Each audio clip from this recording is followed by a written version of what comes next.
The heavy iron gates of Buckingham Palace have witnessed centuries of royal evolution, but the atmosphere reverberating through the gilded corridors today carries an unmistakable charge of history in the making. Behind the grand facade and past the immaculate courtyard, official channels have broadcasted a development that has sent immediate shockwaves across the globe. In an unprecedented administrative adjustment that redefines the current operational rhythm of the British monarchy, palace officials have formally confirmed a major reallocation of royal responsibilities.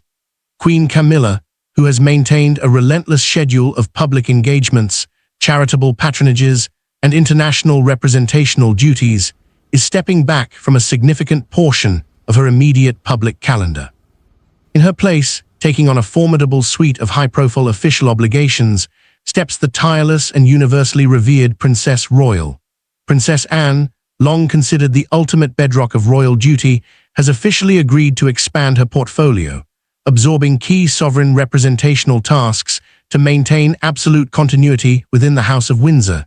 This sudden shift arrives at a pivotal moment for the institution. The modern monarchy has navigated an intense period of transition, balancing internal health challenges with the continuous demand for a visible, active royal presence both within the United Kingdom and across the Commonwealth. Queen Camilla's recent calendar had reached an extraordinary density, encompassing dozens of high-stakes visits, state receptions, and demanding charity engagements. While initial palace statements emphasize that this realignment is a proactive measure designed to optimize the senior royals' workload and ensure strategic longevity, the sheer scale of the shift has captivated royal observers worldwide. Queen Camilla's temporary reduction in public-facing engagements allows her to focus on core supportive duties alongside King Charles III, while Princess Anne brings her legendary efficiency directly to the forefront of the Crown's everyday public diplomatic engine. To understand the sheer magnitude of this decision, one must look closely at the formidable figure taking the reins. Princess Anne has earned a reputation that borders on legendary within diplomatic and public service circles. Routinely crowned the hardest-working member of the royal family year after year, the Princess Royal routinely logs over 400 official engagements annually. Her relentless work ethic, famously straightforward approach, and deep familiarization with every facet of royal governance make her uniquely qualified to assume high-level constitutional and ceremonial duties on short notice. Where others might see an overwhelming influx of high-stakes responsibilities, Anne views it simply as the continuation of a lifetime dedicated to service. Her readiness to step up highlights the structural necessity of the firm's core stalwarts during times of operational rebalancing. The immediate details of the transition are as sweeping as they are precise. Official diplomatic receptions, high-level charity galas, and key investiture ceremonies originally slated for Queen Camilla's spring and summer itineraries are being seamlessly recalibrated under Princess Anne's banner. Staff members across multiple royal households have reportedly been working around the clock to synchronize schedules, brief diplomatic envoys, and reroute ceremonial logistics. From state banquets requiring flawless protocol to visits with veteran organizations and literacy initiatives, Princess Anne's incoming presence promises to maintain the standard of regal continuity that the public expects, albeit with her own distinct, non-nonsense flair. Public reaction to the announcement was instantaneous, sparking widespread discussion across media outlets, social platforms, and international news networks. Commentators and royal historians have drawn parallels to historic moments when key members of the royal family altered their roles to preserve the stability of the institution. For many citizens, the news brings a reassuring sense of stability. Anne's steady public image provides a comforting anchor during a period of institutional recalibration. Her decades of unwavering devotion to her patronages, spanning from Save the Children to vast military regiments, have built an unshakable foundation of public trust. When the palace announced that Anne would be stepping in, the overwhelming sentiment across the nation was one of profound respect for a royal who never hesitates when called upon. Yet behind the public excitement lies a deeper narrative of family solidarity and strategic adaptation. The modern monarchy operates under an intense public spotlight, where every schedule change is scrutinized for broader meaning. Insiders emphasize that this move reflects a deeply collaborative effort between King Charles, Queen Camilla, and Princess Anne. The king's ongoing vision for a streamlined, highly effective core team of working royals relies heavily on absolute trust and mutual support. By entrusting Camilla's public portfolio to his sister, King Charles reinforces the central role of his most trusted confidant, ensuring that the heavy mantle of royal representation remains in the most capable hands available.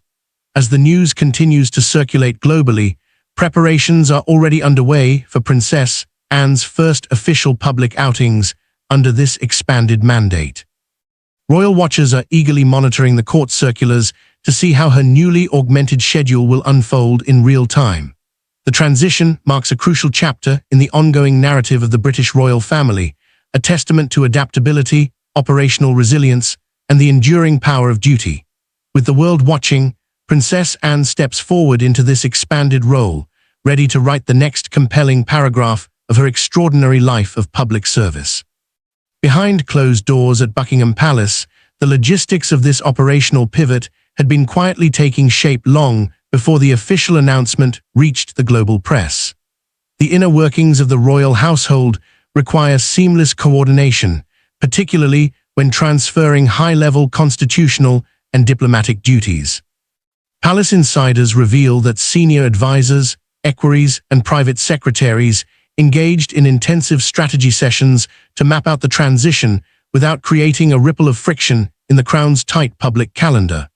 The primary goal was clear: maintain an unbroken line of public engagement while rebalancing the immense physical and administrative burden on the King and Queen. By bringing Princess Anne into this expanded operational role, the palace effectively activated its most reliable, experienced figure, ensuring that the monarchy's momentum remained absolute. For Princess Anne, taking on an increased burden of official responsibilities is less of an unexpected burden and more of a natural extension of her lifelong philosophy. Throughout her decades of public life, the Princess Royal has operated under a strict ethic of quiet, unyielding service, consistently minimizing media spectacle in favor of direct, tangible results. Her approach to public engagements is legendary among civil servants and diplomats alike. She arrives fully briefed, asks precise questions, and maintains a punishing schedule that would exhaust figures half her age. As she steps into key duties previously handled by Queen Camilla, ranging from high-level state receptions to presiding over prominent national charities, Anne brings a distinct, structured energy that reassures traditionalists and royal observers alike. This realignment also signals a profound strategic trust between King Charles III and his sister. The sibling bond between the king and the Princess Royal has always been anchored in shared upbringing, mutual respect, and a deep, instinctual understanding of the Crown's duty to the public. As King Charles continues to balance his sovereign responsibilities alongside his ongoing health management, having his sister take the lead on critical frontline engagements offers enormous structural support.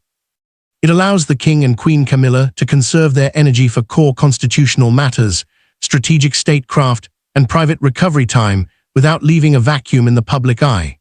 This unified front reinforces the strength of the core royal team, proving that the modern monarchy can adapt dynamically to internal pressures. The shift has sent a ripple of excitement through the hundreds of organizations, charities, and military regiments affiliated with the senior royals. Leaders across various philanthropic sectors have expressed eager anticipation for Princess Anne's expanded patronages and increased ceremonial presence. Known for her hands-on involvement with organizations like Save the Children, the Carers Trust, and numerous maritime and equestrian institutions, Anne's expanded remit promises to bring renewed visibility to critical social causes. Directors of organizations originally expecting Queen Camilla have received warm, reassuring briefings from the palace, emphasizing that the continuity of royal patronage remains absolute and that Princess Anne is eager to lend her formidable voice to their ongoing missions. Meanwhile, international observers and Commonwealth leaders have noted the global significance of this adjustment. The Princess Royal has long served as one of the UK's most effective diplomatic envoys, regularly representing the Crown on official visits across the globe, with sharp intellect and calm authority. As she assumes responsibility for high-profile diplomatic receptions and international delegations previously on Queen Camilla's schedule, her global standing ensures that Britain's soft power diplomacy remains as potent as ever. Foreign ambassadors and visiting dignitaries hold the Princess Royal in immense esteem, recognizing her as an invaluable pillar of statecraft whose presence instantly elevates any international gathering. As the second phase of this transition unfolds, the royal household is working in total harmony to execute the updated court circular. Staff members are coordinating joint briefings, aligning scheduled timelines, and ensuring that every public appearance reflects the highest standards of royal service. Far from a sign of strain, this strategic evolution showcases an institution that is flexible, realistic, and deeply committed to long-term stability. With Princess Anne stepping forward into this enhanced role, the House of Windsor demonstrates once again its unique ability to navigate change with grace, fortitude, and unwavering dedication to the nation. As the expanded schedule takes full effect, the physical realities of Princess Anne's new mandate are becoming strikingly visible across the United Kingdom. From the windswept naval docks of Plymouth to the historic halls of Holyrood House in Edinburgh, the Princess Royal's itinerary has expanded into an extraordinary display of stamina and public devotion. The public has begun to witness the seamless execution of back-to-back high-stakes engagements.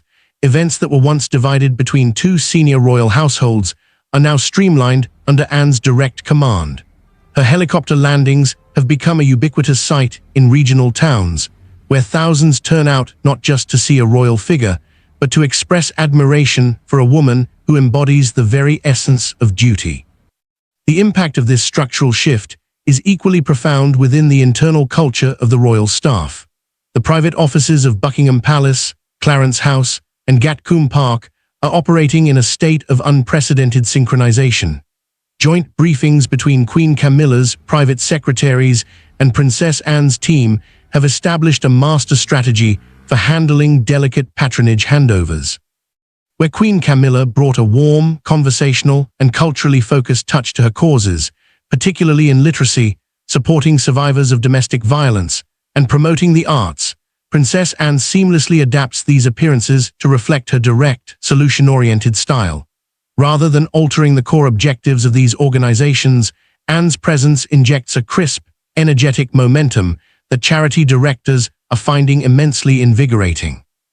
In the higher echelons of government and statecraft, the reaction to Anne's heightened role has been overwhelmingly positive. Civil servants and cabinet ministers have long recognized the Princess Royal as an invaluable asset to national stability. Her deep understanding of constitutional history, combined with her vast memory of past legislative and diplomatic precedents, makes her an exceptionally effective representative during state occasions. When foreign leaders, ambassadors, and cultural envoys arrive for official palace luncheons or diplomatic audiences, meeting Princess Anne offers them a direct bridge to the legacy of Queen Elizabeth II, carried forward with contemporary pragmatic vigor. Furthermore, this period of operational evolution has offered a rare glimpse into the quiet resilience of Queen Camilla. Far from retreating from public life entirely, Camilla's recalibrated routine allows her to maintain a laser focus on key strategic priorities alongside King Charles. By delegating a vast array of routine regional visits, investitures, and secondary patronage events to Princess Anne, Queen Camilla can dedicate her energy to supporting the king during vital constitutional moments, high-level sovereign audiences, and essential health maintenance routines. This strategic division of labor highlights a modern, sensible approach to royal governance, one that prioritizes long-term sustainability over traditional, rigid expectations. Public commentary around the world continues to celebrate this masterstroke of royal planning. Media analysts note that while many global institutions struggle with succession, burnout, and operational transitions, the British monarchy has managed to turn a potentially challenging period into a masterclass in organizational agility. The public's affection for Princess Anne has reached record heights, with commentators pointing out that her increased visibility reminds the world of the power of consistent, selfless service. She stands as a living testament to the idea that true leadership does not require grand declarations, but rather the quiet, daily commitment to showing up and doing the work. Looking toward the future, this temporary shift may well permanently alter how the royal family structures its operational duties. The success of transferring high-level responsibilities between senior members demonstrates that a leaner, highly collaborative working corps can adapt to any challenge without sacrificing public presence. As the court circular fills with upcoming state visits, national commemorations, and regional tour, Princess Anne's expanded role ensures that the crown remains vibrant, visible, and deeply connected to the people. Ultimately, this stunning palace announcement has done more than just shuffle a busy calendar. It has reaffirmed the core promise of the House of Windsor to the public. Through every era of change, challenge, and evolution, the institution relies on the unwavering dedication of those who serve it. As Princess Anne steps forward to carry this elevated responsibility, she does so not merely as a placeholder, but as a steadfast pillar of statecraft, guiding the monarchy into a resilient and confident future. The momentum generated by this strategic alignment shows no signs of slowing, setting a fresh benchmark for how the contemporary royal family manages public service. Across the Commonwealth, citizens and community leaders are witnessing firsthand how seamlessly a dedicated constitutional corps can pivot to meet unexpected demands. Princess Anne's expanded presence is not merely maintaining the status quo. It is actively infusing the monarchy's everyday outreach with a renewed sense of purpose and vitality. Behind the scenes, the synergy between the senior households continues to yield remarkable efficiency.